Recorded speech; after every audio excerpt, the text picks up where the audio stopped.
All right, good afternoon. I think we're ready to get started. On behalf of Justice Services, I just wanted to welcome everyone back. And if this is your first one, welcome. We're very grateful that you all could join us today for Dr. Holt's presentation on Trauma and Race Part 1. And just as a friendly reminder, if you have any questions at all throughout the presentation, feel free to put them in the chat. We will be monitoring it and we'll ask them when appropriate. With that being said, I will turn it over to Dr. Holt. Thank you again. Hello, everyone. Thank you so kindly for being with us as we come back for our trauma and race training part 1. So truly, I am elated and excited for our training on today. So just real quickly, just to make sure, confirming that you guys can see the training in the slides. So if you can let me know you can see it, that would be great.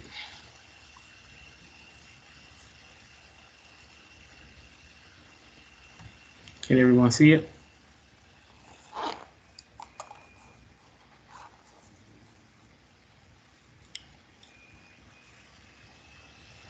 All right. Just confirm if anybody can hear me. Can you guys see the PowerPoint? Just anyone can say yes or so I can know.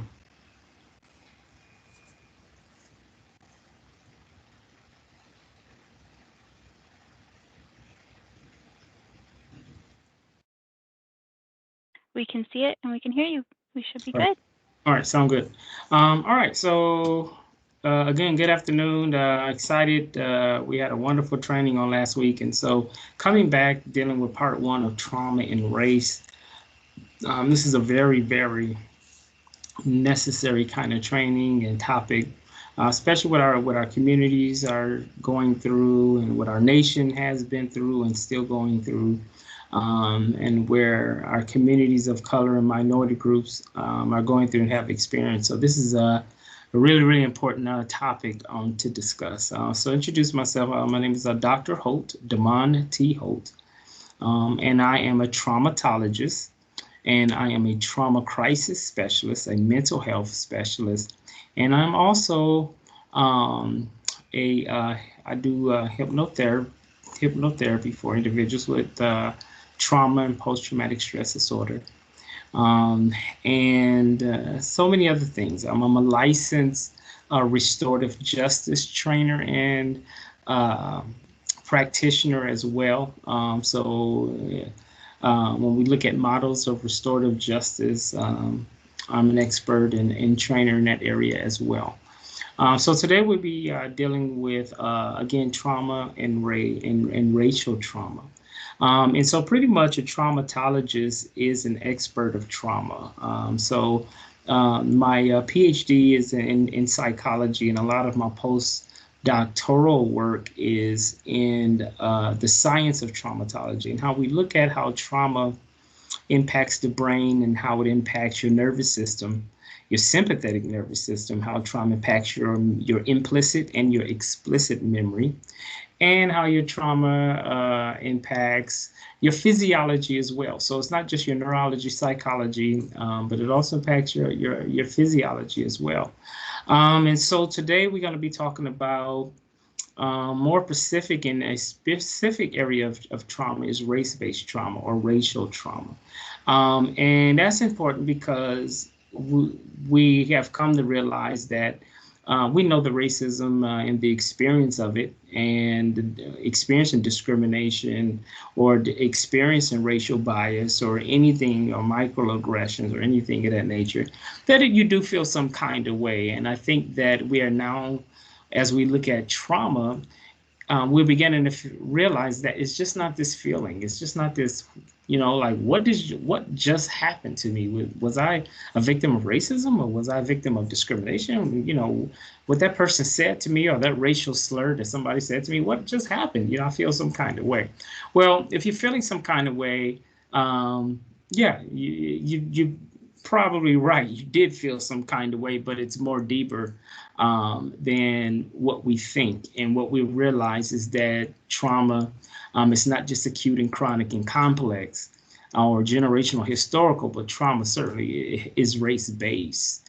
And we've had individuals who have symptoms of post-traumatic stress disorder known as PTSD because of the simple fact that they have been experienced some type of racist act or hate crime. All those things can be very, very traumatic. And so we'll be talking about that on today. And so we'll be talking about, more importantly, healing from racial trauma. I know a lot of times when we talk about trauma, that we talk about it from a deficit lens. I like to think that my training is always robust and integrative and comprehensive in regards to being strength based and being asset based in our approach when it comes to trauma. Okay.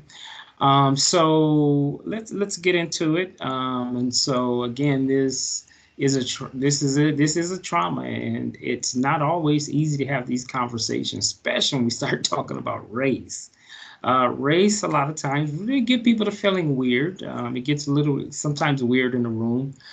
Some people don't know how to begin a conversation. It's difficult to talk about racial issues in our country, in our community, in our climates. Because some people, are empathetic about racism, but not sure how to start that conversation. So I'm not even sure if they are the right person or it's appropriate for them to even have a race conversation, especially if you're not a person of color. And so it gets a little weird. And, we have to have those discussions about white fragility and privilege and things of that nature, and having white allies that work with people of color and communities of color who have been victims of racism and racial bias. But the fact of the matter is that we all have to make sure that our village, our community, is healed and it is whole. And there are centuries and generations of how racism has made a hard cut and bruise in the communities of color, and it's generational. So it's not just about my generation. We're talking about going back hundreds and hundreds of generations in the past dealing with racism. And so we will be talking about racial trauma in communities of color, African Americans, Latinos, our brown brothers and sisters, our Native Americans, and now we've also began to see an increase of hate crimes and racist acts towards our Asian communities as well. And so when we look at racial trauma or race-based traumatic stress, known as RBTS, refers to the mental and the emotional injury caused by encounters with racial bias and ethnic discrimination, racism, and hate crimes. Now, I really like this definition because it's really in alignment with my work, and I totally agree with it as an expert and as a traumatologist. I have a lot of times people say, well, before, what is trauma? And I think that's really important for us to define trauma again, just in case we didn't have people on the training from the last training. Because right now, trauma is a big buzzword. Everybody's talking about trauma, or they're talking about trauma-informed, or they're talking about trauma responsiveness and things of that nature, and that's all appropriate. But when it comes to trauma, when it comes to racial trauma, we still need to define trauma. So as a traumatologist and trauma expert, I would say that trauma is two things. Trauma, number one, is an emotional wound. It's a mental and emotional injury that is caused to the brain when life-devastating or life-altering or life-threatening things has happened to them. So I like to think of it as a psychological emotional TBI. TBI stands for traumatic brain injuries. And when traumatic events have transpired in someone's life, you are not the same. It's not as simple as telling somebody to pick their head up and move forward. It's not that simple. When the brain has been really severely traumatized by traumatic events, you're not the same. And not only that trauma impacts the brain, it rewires the brain. Let me give you the second definition of trauma. Trauma is also a stress that is so overwhelming that it is difficult for you to cope with it. So it's two things. It's a mental and emotional injury, and it's also a stress that is so overwhelming that you cannot cope with it. It's very difficult. It gets you dysregulated. You're so triggered and dysregulated, you have a difficult time coping with it. So that's how we look at what trauma is: overwhelming stress and it is also a mental emotional injury to the brain when bad things has happened to them. Let me throw a few other things out there for free that I'm not going to charge you. Is that trauma, I always say this, trauma may not be your fault, but certainly it's your responsibility to heal from it. Because if we don't heal from our traumas, we're going to bleed on people that didn't cut us, because hurting people hurt people. I'm going to say that again. Trauma may not be your fault, but certainly it is all of our responsibility to heal from it. Because if we don't heal from our trauma, we will bleed on people that didn't cut us. And that's what trauma does. When you think about people who have been really traumatized, and it has impacted the brain, and it has also rewired the brain, the limbic system of the brain, the lower part of the brain, the survival mode of the brain is in control. And so you are on high alert. And so that kind of sounds like racism, right? And so I'm going to talk a little bit more about the neurobiological response to trauma and what it does to our brain, our nervous system, our memories. And different parts and pockets of different regions of the brain have been injured or have been impacted, and it explains why people react the way that it acts. I would tell you today, because of racism and because it impacts the brain, it impacts the mind, the emotions, and the entire whole person, that a lot of our communities of color are hypervigilant, because we know when people have been traumatized, especially early childhood trauma, we realize is that it does create this hypervigilance, this hypersensitivity, this emotional detachment where you don't attach well, because the trust mechanism has been injured, it has been compromised, it has been severely compromised, that creates these dissociative symptoms and sometimes dissociative disorder. And so that's what trauma does to us, okay? And so when we look at racial trauma and how do we cope with it, any individual that has experienced an emotional, painful, sudden, and uncontrollable racist encounter is at risk of suffering from a race-based traumatic experience injury. In the U.S., the Black, Indigenous people of color are most vulnerable due to living under the systems of white supremacy.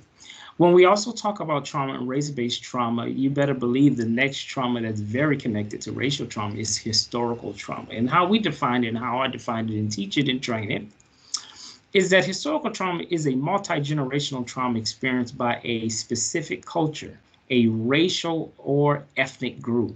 It is related to major events that oppress a particular group of people because of their status as oppressed, such as slavery, the Holocaust, forced migration, and the violent colonization of Native Americans. So in other words, let me just park right here just for a few seconds.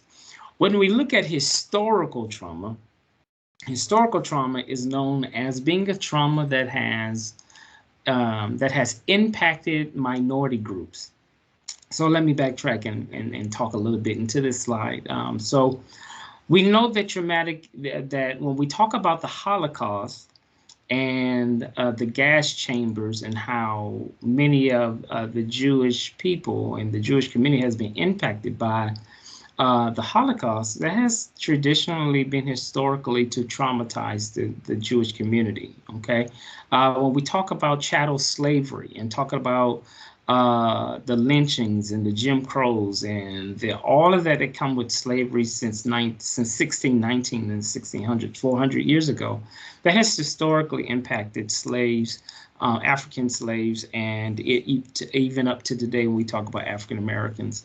When we talk about the border issues and the detainments and the separations of families and things of that nature, that still historically impacts our Latino, Latinx community. And we know, just like African Americans and Africans centuries ago, that our Native American brothers and sisters have been drastically impacted as well, historically and racially when it comes to trauma, because of the fact that they lost their land, their culture and language has been drastically impacted. And right now, even in the Native American community, substance abuse is very high because of the trauma is really, really high. And I think we need to be having more robust conversations on how do we support our Native brothers and sisters in regards to historical and racial trauma. And so that's when we talk about historical traumas. Historical traumas are traumas that has traditionally and I would say on a systemic level has impacted minority groups. Okay. So it's not easy to deal with it. We know it impacts our communities and impacts individuals and the wider community as well.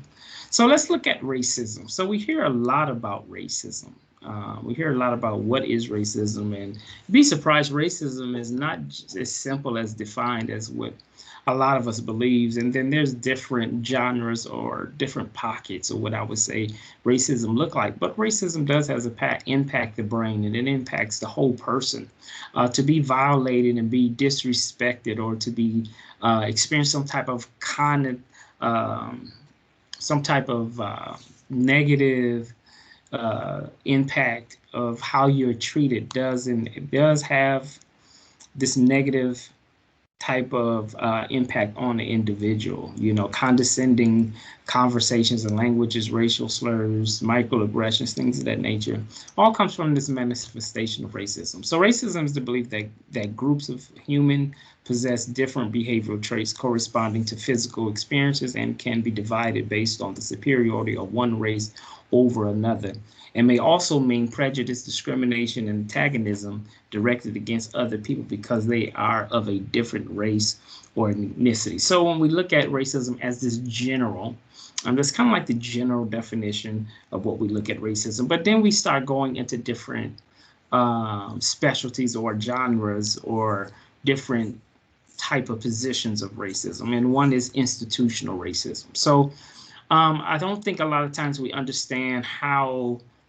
negative and how powerful racism, when we start getting into like institutional racism, things of this nature, and how it really stigmatized, it really marginalized, and it really disenfranchised people of color and minority groups by generations. And this is why it's really scary. It's not just this negative encounter between a white person and a black person, or a white person with a Hispanic or Latino person or person of color based on race, which that is an element of racism. But racism gets really scary and really dangerous for communities of color because it set back, it marginalized and disfranchised groups of people for generations to come.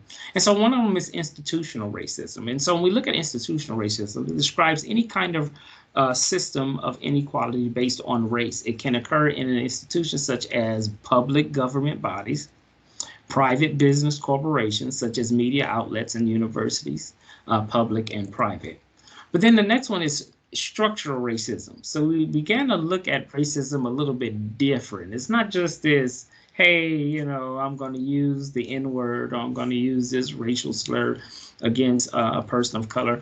It gets really deep, you know. So we looked at how institutional racism can impact people of color by governmental agencies and bodies, by rules and policies and practices.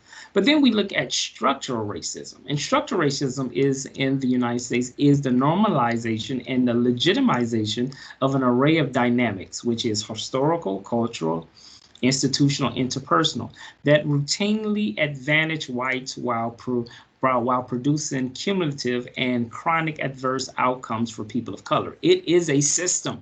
Let me say that again. It is a system. I'm going to say it one more time for the road. It is a system. And the system, ladies and gentlemen, is not broken. This system is in place on purpose.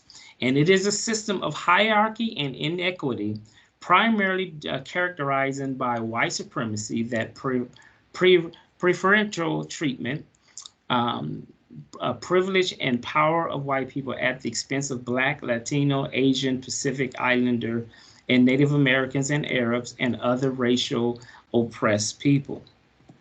But then we also have what we call interpersonal racism. And this is what I would think most of us have experienced when we say racism, or this person is racist, or I have experienced an element of racism. It mostly comes from interpersonal racism. And interpersonal racism occurs when between individuals, one private belief come into interaction with others. The racism is now in the interpersonal realm. For example, public expression of racial prejudice, racial hate, racial bias, racial bigotry between individuals. So in other words, that's what we're known. When we say racism, we experience racism more on a personal level. That's what interpersonal racism is. I had an encounter, I ran into some person, and I went into the store and they followed me in the store, and they assumed because of the color of my skin that I was a thief and I was going to steal. Or a police officer saw me with a nice car in a nice neighborhood and pulled me over because of the color of my skin. They thought who was I and why was I in the neighborhood? And they thought because of some type of racial bias, I didn't deserve to be there until they found out who I really was. So we see these different types of impersonal racism, and guys, people of color go through this a lot. Another one is internalized racism. And internalized racism is a form of racism where people of color internalize the negative messages spread about minorities and come to loathe themselves for being different. They may hate their own skin, their texture and other physical features, or intentionality marry interracially so that their children won't have the same ethnic traits. So it gets really deep when we talk about racism. So, and it's kind of like internal racism is when people of color internalize themselves as being negative because of the color of their skin. And so they would prefer to be white, or they prefer to have straight blonde skin, or blue greens, or blue or green eyes, and not really appreciate their own black and brown beauty. So this is what we would consider internalized. So again, when we talk about racism, it has impacted the Jewish community. It has impacted our Latino community. It has impacted, we don't talk enough about our Muslim community. We do have people who attack our Arab community because of the fact they think they're Talibans or they're terrorists or things of that nature. And so we also know kids in school have been targets this type of racism as well as our adults.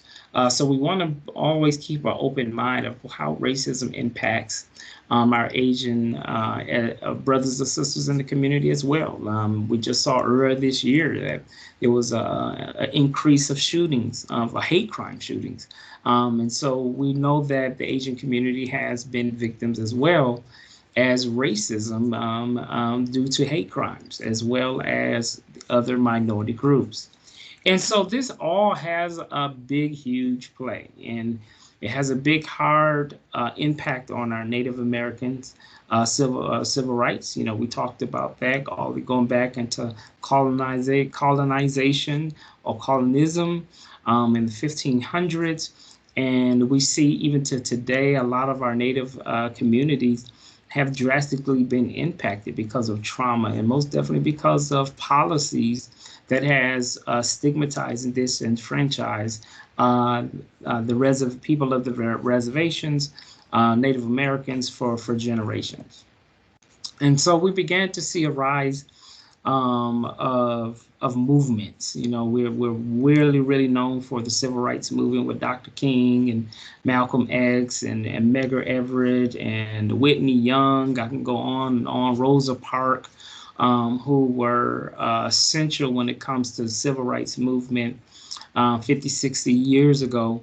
And up to today, where we have Black Lives Matter, we also have institutions that was big on civil rights that help be a vehicle and mobilize, organize civil rights. Known as, number one, I think sometimes we forget about the Black Baptist churches. They were the hubs for a lot of these movements and these pockets of civil rights. The Freedom Riders was huge in this time. And so the NAACP and the National Urban League were institutions of civil rights and human rights and for equality and justice. And then up to today, 50, 60 years later, now we have the Black Lives Matter movement, but all to push equity and equality and justice. Okay, so we know these were some of our big heavy hitters in regards to fighting against racism and discrimination, far as with jobs, far as with housing, all of those different things. Malcolm X and Dr. Martin Luther King, plus many other leaders. But we'll also, when we look at up to today and start thinking about racial trauma, we can't help to look at the disparities that our nation has caused in regards to African American and Latino communities when it comes to incarceration.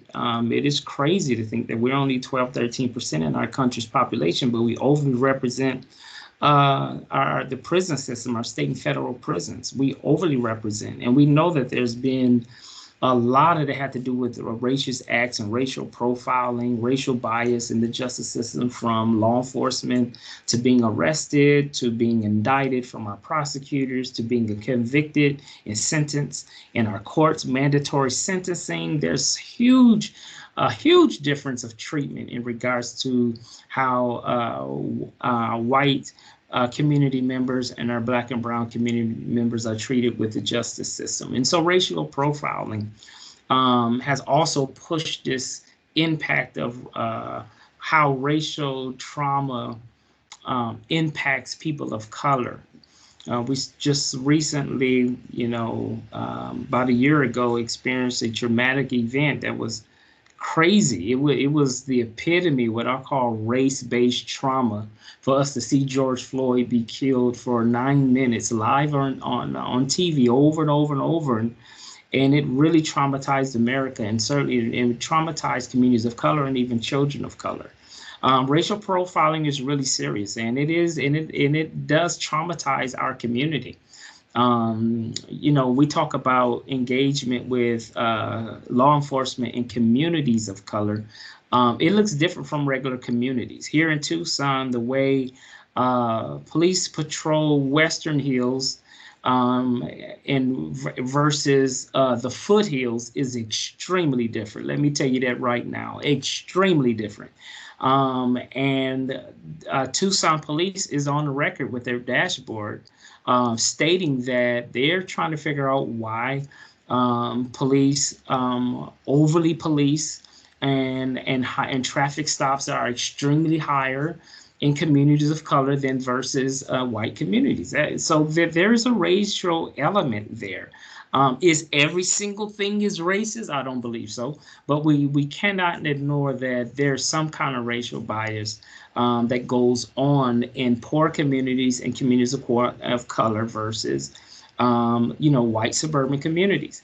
So racial profiling is real. Let me throw another thing in there that's important when we talk about racial profiling. I have to have an additional conversation with my 17-year-old son, who's African American, in regards to getting pulled over, because I know that regardless of who his father is in the city, in the community, and this nation, police officers don't care. They see an African American person, and we know that the traffic stops between a white driver and a Black and brown driver is extremely different.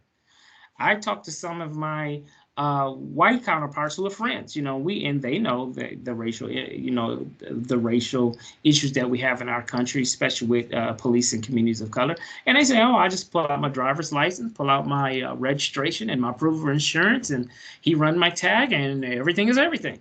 But when we talk about Black and brown people in our community, the traffic stops is a matter of life and death.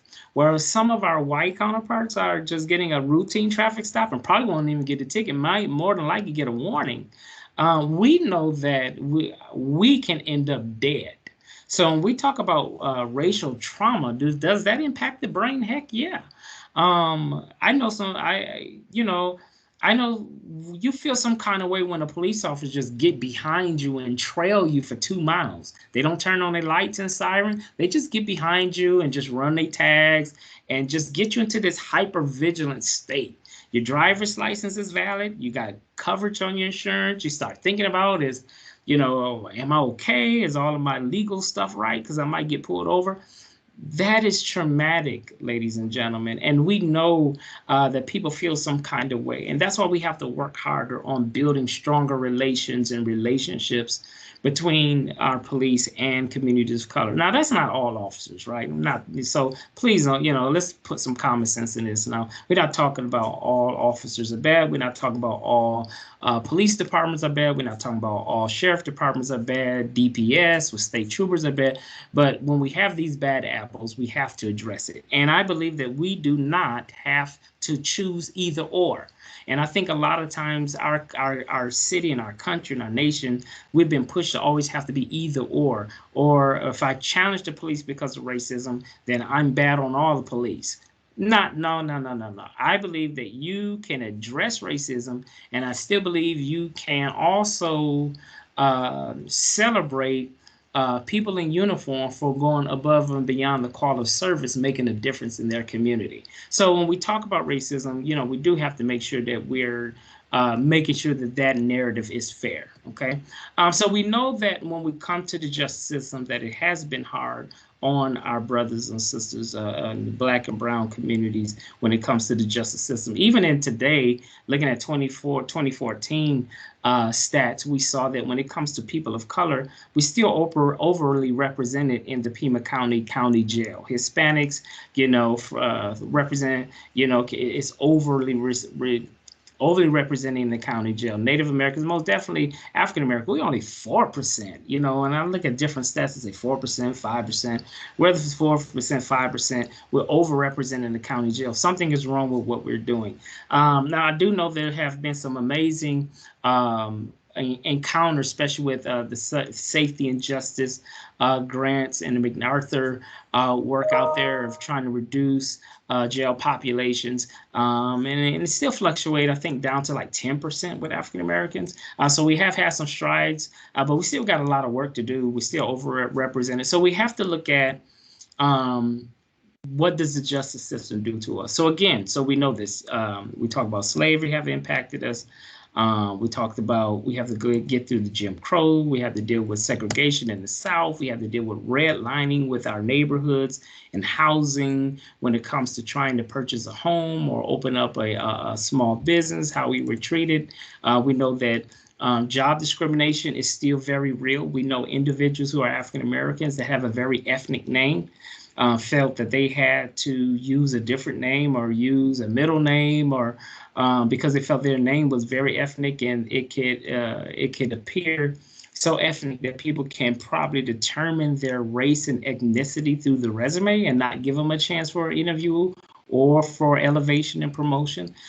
So we know that this is still an issue to today. And I still hear these things where people feel like because of their name is so ethnic and so Afrocentric, that where you can tell that this person's probably a Black person. And so that resume will go in the trash and not get the opportunities that they have. And so I've already alluded to civil rights, but let's also talk about school to prison pipeline.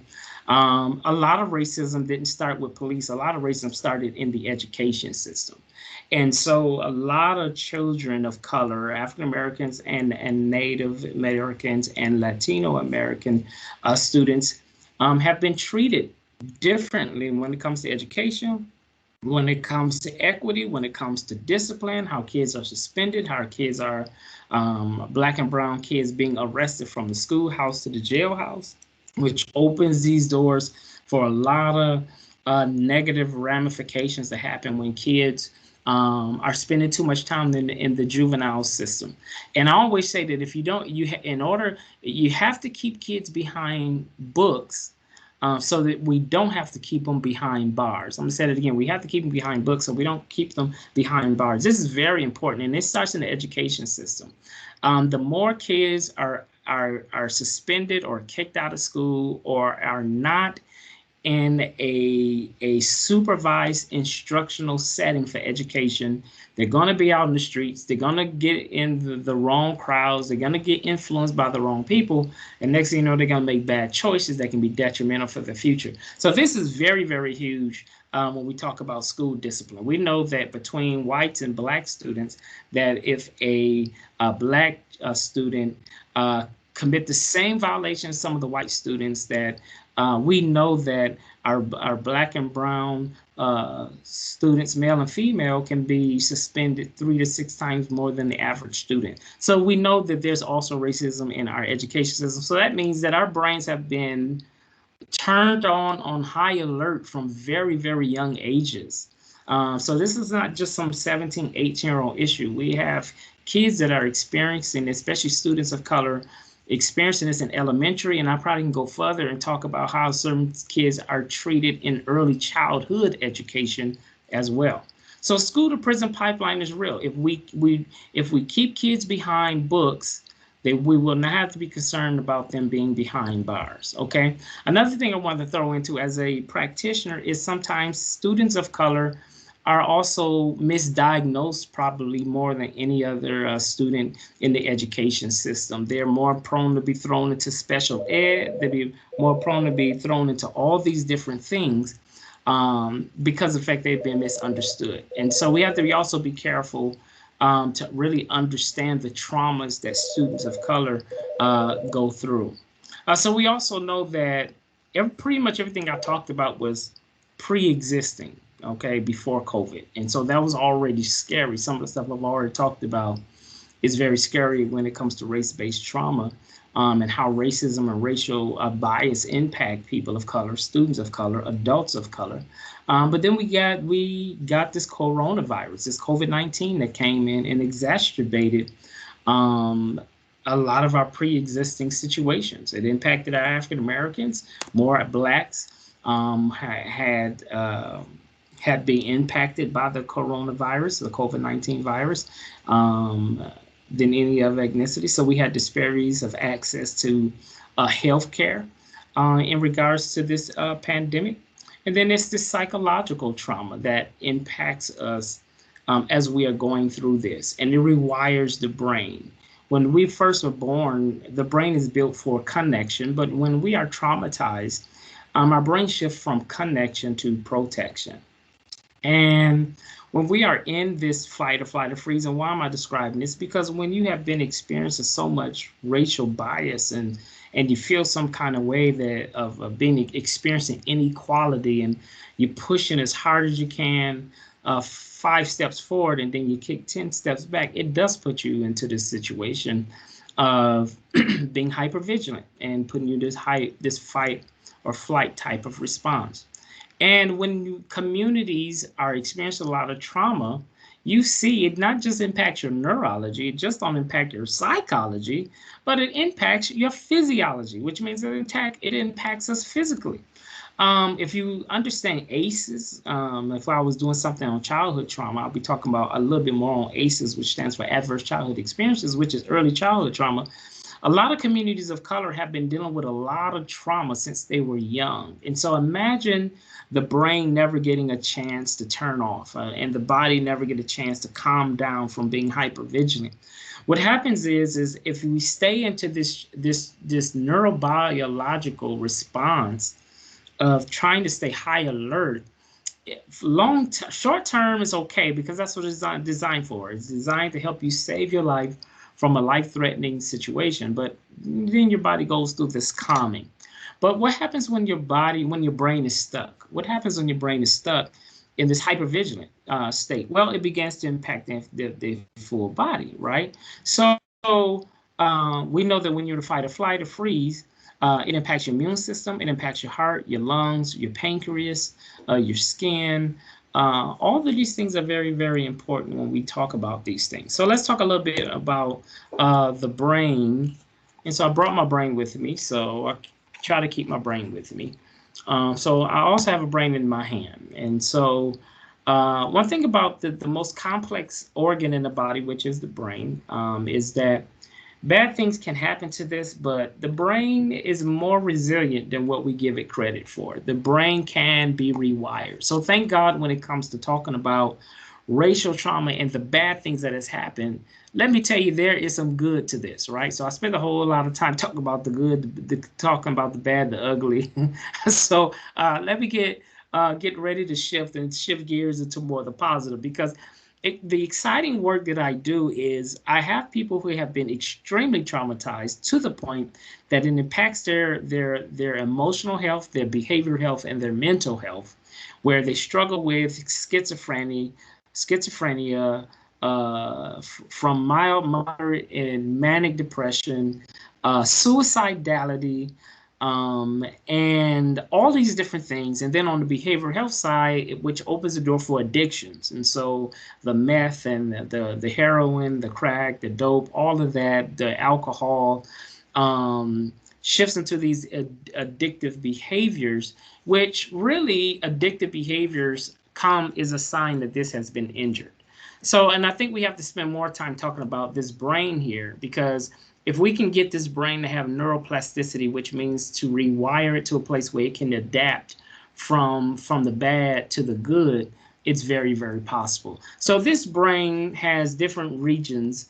It has the PFC, the prefrontal cortex, your frontal lobe, your amygdala, your hippocampus, your thalamus, which is very, very important. All these things are important when we start talking about the brain, because when the brain is it has been feel like there's an attack or there's danger, and your life is on the line, or when we talk about racial trauma, far as a hate crime, hate violence, or being assaulted because of your race and your skin, this is impacted drastically. This organ here is drastically impacted. You begin to get into this hypersensitive, hyper-vigilant state. So when someone calls you the N-word and you're an African American, it's more than an assault. Okay, it's more than being assaulted. I can tell you that right now. We feel something deep down in our soul.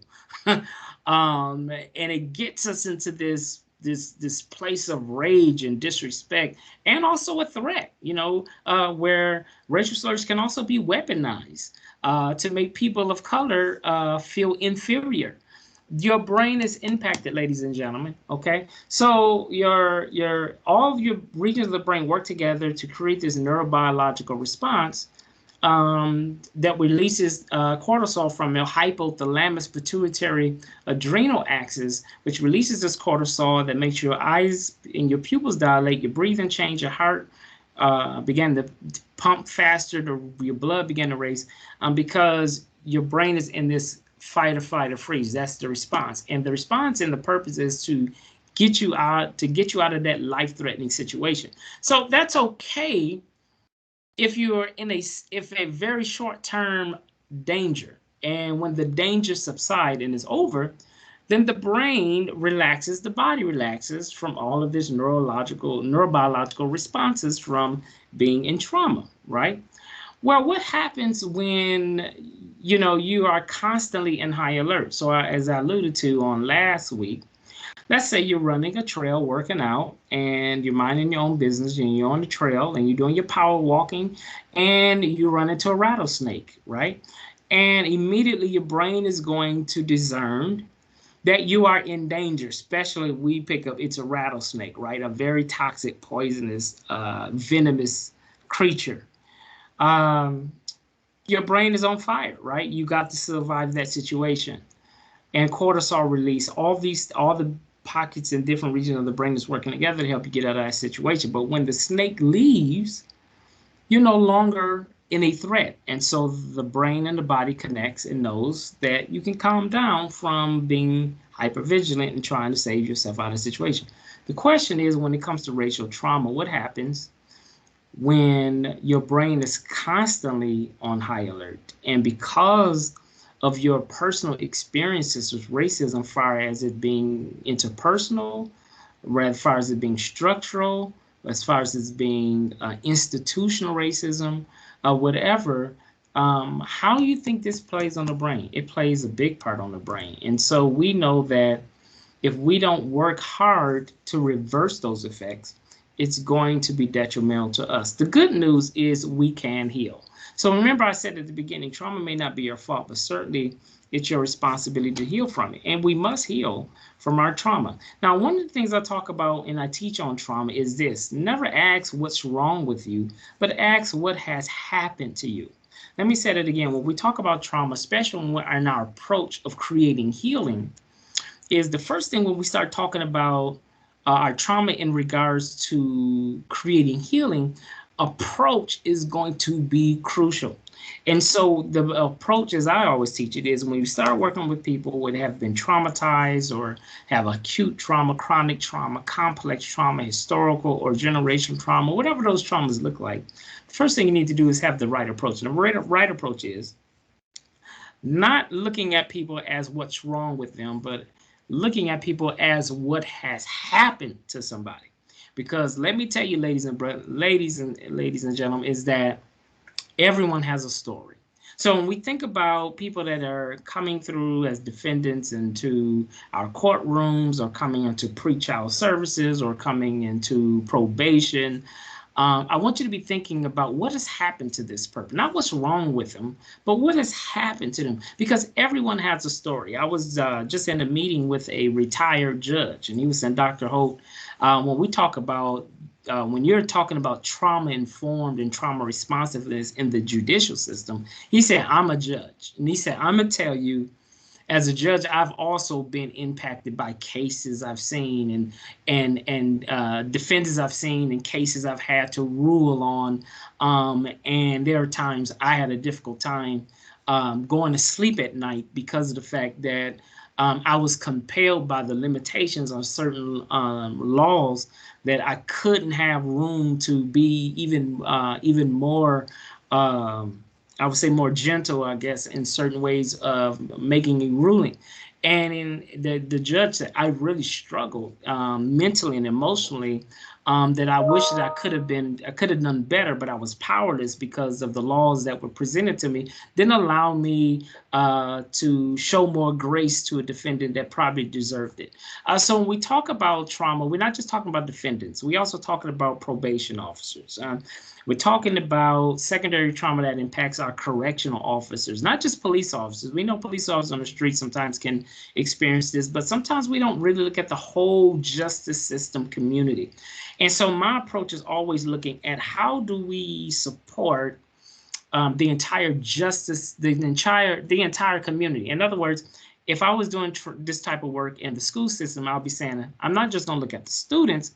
Also, I'm concerned about the professionals in the room. I'm concerned about the social workers and the school counselors and the educators, the whole school community. So when I think about trauma responsiveness, I just don't just think about just only the defendants, but the judge made a good point that we need to be looking at how does our secondary trauma and compassion fatigue and burnout impact our judicial officers. How are they feeling? How are they coping? You know, is it possible that their mental health, emotional health, and behavioral health can be impacted? And the answer is yes, because believe it or not, sometimes even the officers or the officials in the room as well need mental health support, need to see a therapist, things of that nature. But the good thing is, ladies and gentlemen, that the brain can be rewired.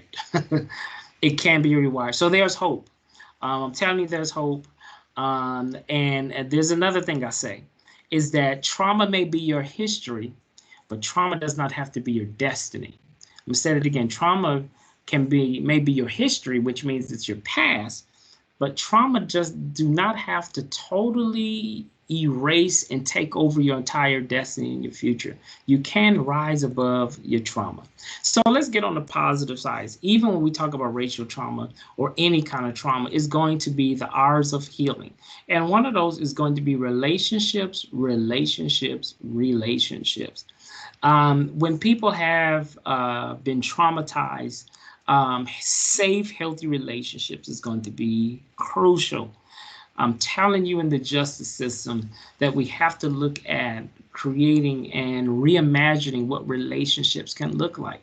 And so, as Dr. Bruce Perry had said, he said relationships are the agents of change, and the most powerful therapy is human love. Now, I don't know, I don't want to see and sound corny or anything like that, but I'm going to tell you what the world needs now is love, sweet love. Love makes the difference. Tina Turner said, "What's love got to do with it?" Right? The most powerful force in the universe is love. I don't care when we talk about racism and hatred. I am always encouraged. I always have hope because I know that, yes, we have hatred out there and we have bigotry out there, we have discrimination out there, but there is one force that is more powerful than any element of hatred, and it is the power of love. It is the power of love. And relationships is key. And even when people make bad choices and commit a crime, believe it or not, healthy relationships makes the difference. In our prison system, we call it the Department of Corrections. And I've always argued that because I'm asking myself, what in the world are we correcting? A lot of our systems is not really Department of Corrections, it's more the Department of Punishment. All we do is punish, punish, punish. And if we want our defendants to come out in reentry and re-enter society, we have to build relationships, and we have to allow those relationships to shift into reconciliation and into rehabilitation, helping our people rebound from a powerful restorative justice model. One of the things we need to look at is outside of relationships is regulation. It's hard for people to rebound from bad choices if they are not regulated. So yes, they do need to get mental health. They do need to, perhaps if they're struggling with substance abuse, instead of sitting in the county jail, they do. And they should be in a mental health facility or a crisis center, or getting the help they need with substance abuse in a rehabilitation center. They may need, instead of sitting in jail, losing their home and their family and all their everything they worked on, having better alternatives to incarceration. They may need to be meeting with their therapist and their counselor to stay regulated. All of this is going to be crucial, ladies and gentlemen, when it comes to healing and in the justice system, as we talked about, is rehabilitation. Is helping people to stay regulated, okay? And resisting. When we talk about racism, we have to resist hatred. We have to resist bigotry. That's not just talking about black and brown people. That's talking about all Americans. See, it's all about the village. It's about our whole community. It's about the county of. It's about the county of Pima. The county of Pima is a family of members of our community, and we all look different. Some are black, some are white, some are Latina, some are Asian, and then we have some that are biracial, that are mixed races. But the fact of the matter is, all of us must resist racism. All of us must resist hatred at every level. And even with our white brothers and sisters and our white counterparts and colleagues that we work with, we need you to stand up as well alongside with us and say, no, wait a minute. Where is the equality in the room? Where's the equity in the room? Where's the justice? And I have people that say it all the time, well, how do we turn these issues around? It takes all of us in the room to resist racism. Let me be a little bit more practical. When we need people to say, when we have an opportunity for, and we're seeing all these resumes come in from white colleagues and from Latina colleagues, but no African Americans. We need to be questioning: did we do enough in recruiting to make sure that African Americans also is getting a fair shake at this opportunity? When we talk about elevation, whether if it's a Fortune 100 company or a Fortune 500 company or a nonprofit organization, and there's an opportunity to become an executive vice president or senior vice president. We need to be resisting temptation on the other end and saying, you know, where is the equity in the room? Where are the African Americans? Did they get a fair shake? Did they get an opportunity to apply? Did they get an opportunity to interview? Did they get an opportunity to get a strong chance for all these amazing opportunities? So when we talk about resist, we have to resist the out of sight, out of mind mindset, which means that sometimes people don't mean to exclude people. It's just fact because our populations are so low. Sometimes we get used to just not seeing African Americans nowhere.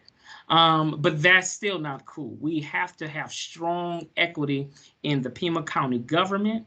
I question the same thing in the city. I said, out of all the firefighters I've seen in the city, now I've been here for a good while now, and I kind of think that I have some influence and connections in this community, and I still have not seen one African American firefighter in a fire truck putting out fires. Now, there may be one or two, but if it's one or two, that's still not enough to represent 5% in our community. These are the things we're talking about, making sure that we resist discrimination, resist racial bias, even in our recruiting, making sure that we have done enough to make sure that our agencies, making sure that our justice system, making sure our police departments and sheriff departments are reflective of the community.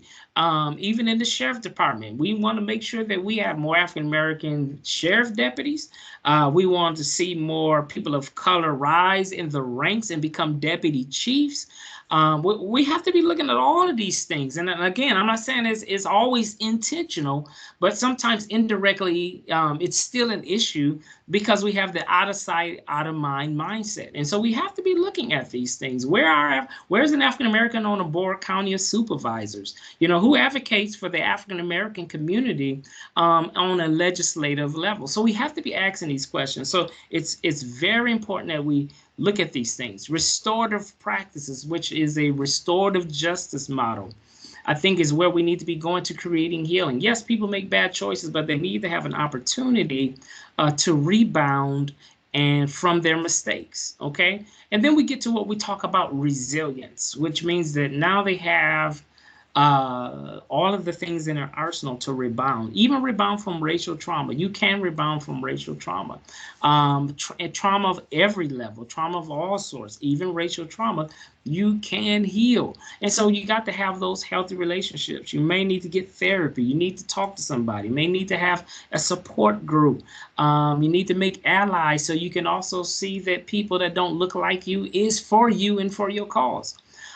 It's amazing on how far we can go with this in regards to healing. But I close on this, the self-care wheel. If you notice that self-care, which simply means you really got to take care of yourself. Even when we talk about being victims of racism, you have to take care of yourself, or racial bias. But self-care, psychologically, what does that look like psychologically, emotionally, spiritually, personally, professionally, physically?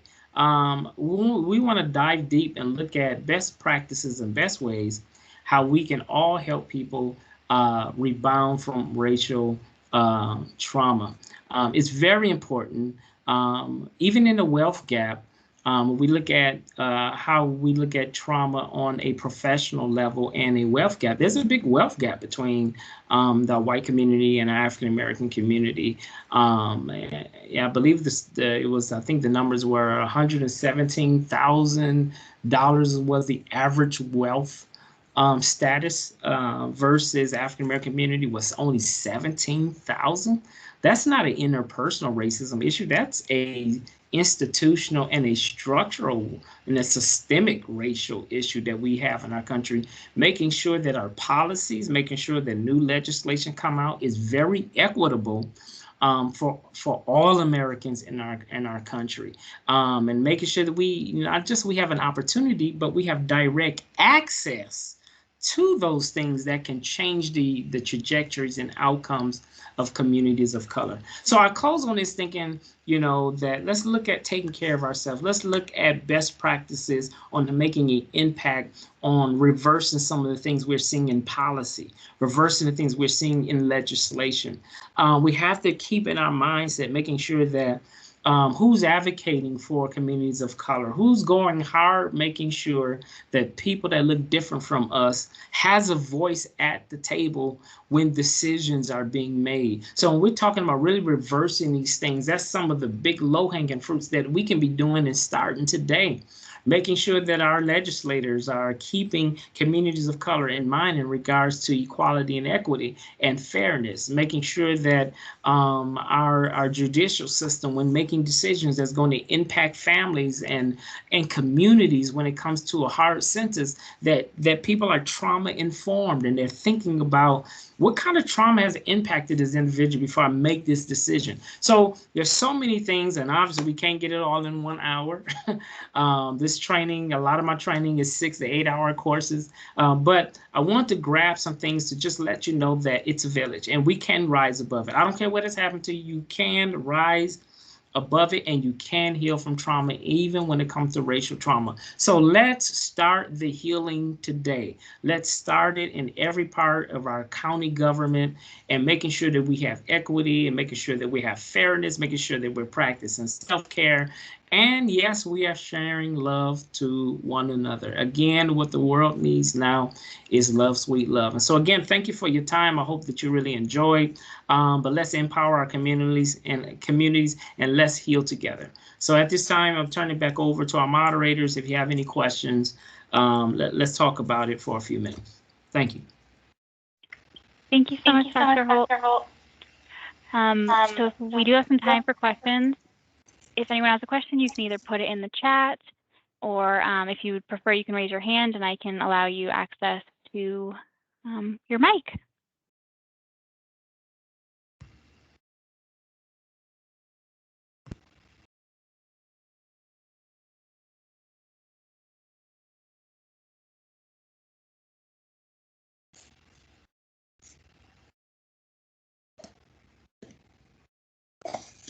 Dr. Holt, would you mind advancing to the last slide just so the folks can see the upcoming series as well? While we're waiting for some questions to come in, I want to thank Dr. Holt again so much for speaking with us again today, and make sure everybody has on their calendar for Trauma and Race Part 2, which will be coming next Friday, 1 week from today. If you don't have these on your calendar, please make sure that you've got that series down. We will continue to be sending out the links for the sessions beforehand. And have we had any questions come through yet? Yes, it looks like we have a few questions and a hand up. So the first one is in the chat. For someone experiencing emotional trauma and can't get out of their home, what would you recommend? Can you say it one more time, the question? Yeah, so it is for someone experiencing emotional trauma and can't get out of their home, what would you recommend? They probably need to immediately start getting some mental and emotional support. I would say you probably want to get a hold to a therapist or counselor right now, including myself. I'm doing all my patient care virtually. So they don't even have to leave the home. None of my clients and patients have to leave the home. So I think that would be a good start, seeing that right now that they can't cope by getting out of the home mentally and emotionally. So they can stay home and still be able to get a hold to a therapist or some kind of practitioner or their primary care to start some kind of telehealth at home. That would be a good start for them. Dr. Holt, would you like us to put your email address in the chat for Yes, anybody please. who wishes to follow up? Yes, please. And we have a few more questions. So we had a hand up. It looks like Celso Viegas, and I allowed you to access your mic. So you should be able to unmute and go ahead and ask your question.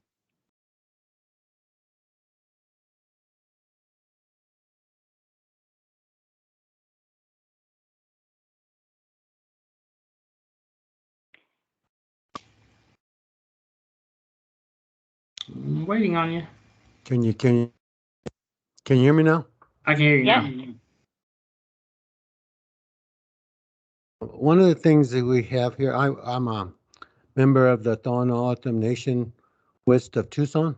Yes. And one of our biggest problem, and I don't know how you would classify it, and I want to, see how you would classify this. Most of our people, a lot of our young kids have fetal alcohol spectrum disorders. And so the trauma is not really on them because they have a, they're physically damaged, but it's the parents and the grandparents that are trying to take care of these people who are not really classified in the criminal system as curable because it's like a defective, it's like Down syndrome. There's no pill that you can take to correct some of these young people. I know that you can do very strict disciplinary training to help them, but it's really time consuming. And I think most of grandparents out in the nation, and I'm one of them, it just because they're so spontaneous that they get in trouble all the time through no cause of their own because of alcoholism and what it did to the brain and when they're in their mother's stomach. And so, what kind of trauma is that? I mean, I don't. That sounds more like historical and generational trauma, because it seems like the trauma is repeating each generation without the cycle being broken. Um, and that's really high in some of our communities of colors, especially in our Native American communities. So yeah, that sounds like more of a generational trauma, but there's still hope. One of the things we have to look at is when we look at mental health for a lot of it, yeah, there's some small areas where it can be biological and things of that nature or genetic, but most of it comes from early childhood trauma. And Frederick Douglass said this. He said it's far easier to build strong children than to repair broken men, which means that a lot of our adult psychiatric issues and psychological issues are coming from early stages of trauma, especially between 0 and 5, when the brain is crucial for our brain development. And if there is some tears and injuries in those crucial times, you're going to have some maladaptive environments and maladaptive experiences as they grow up as toddlers and adolescents. And so a lot of times we're seeing that, but there's still hope where we can look at treatments where we can settle the brain down from being so hypervigilant, because the body is reacting to how the brain is. And so one of my big fundamental beliefs is I can't change the life if I don't heal the brain.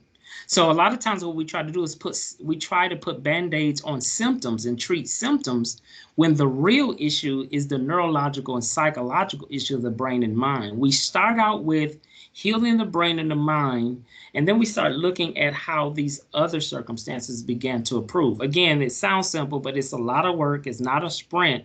It's certainly a journey, but the best time to start that healing process is now. Thank you very much. That's Yes, sir. very enlightening. Thank you. And it looks like we have one more question in the chat for you, Dr. Holt. All righty.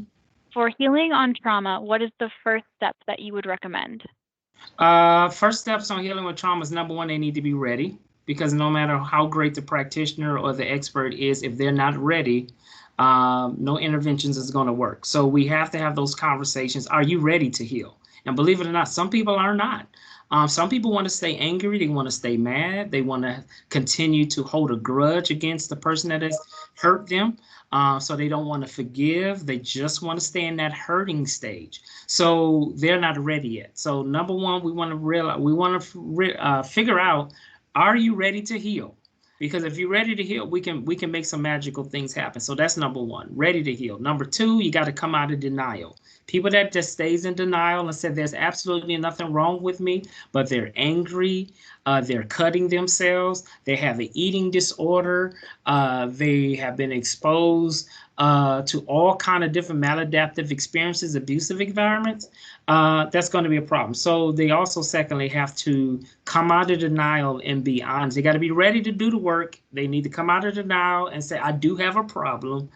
And then three, they want to find the right practitioner for them. Let me say this is very important, guys. Mental health is not equal for everybody, which simply means medicine is not like that, and therapy should not be like that. We need to customize therapy for the individual. So we don't have this cookie cutter that just any therapist is going to be able to work with you. You want to sit down and really talk to a therapist, and kind of like an interviewing session where you're getting this good vibe that they understand you and you understand and appreciate their type of practice. And then you can start, doing some therapy. So that's another thing I don't think we don't articulate well. You just don't throw anybody to any therapist, because that's just like throwing a patient to any doctor. You really need to be a good match for both.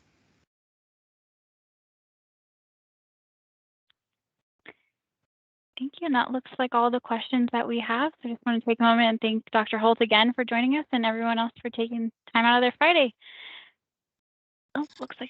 Well, thank you so much, guys. I'm excited. Halloween is my birthday, so my kids is ready to rock and roll with me. So thank you so kindly for everybody, and I'm just excited to be able to live another year and help people heal from their trauma. Perfect. Thank you, everyone. See you next week.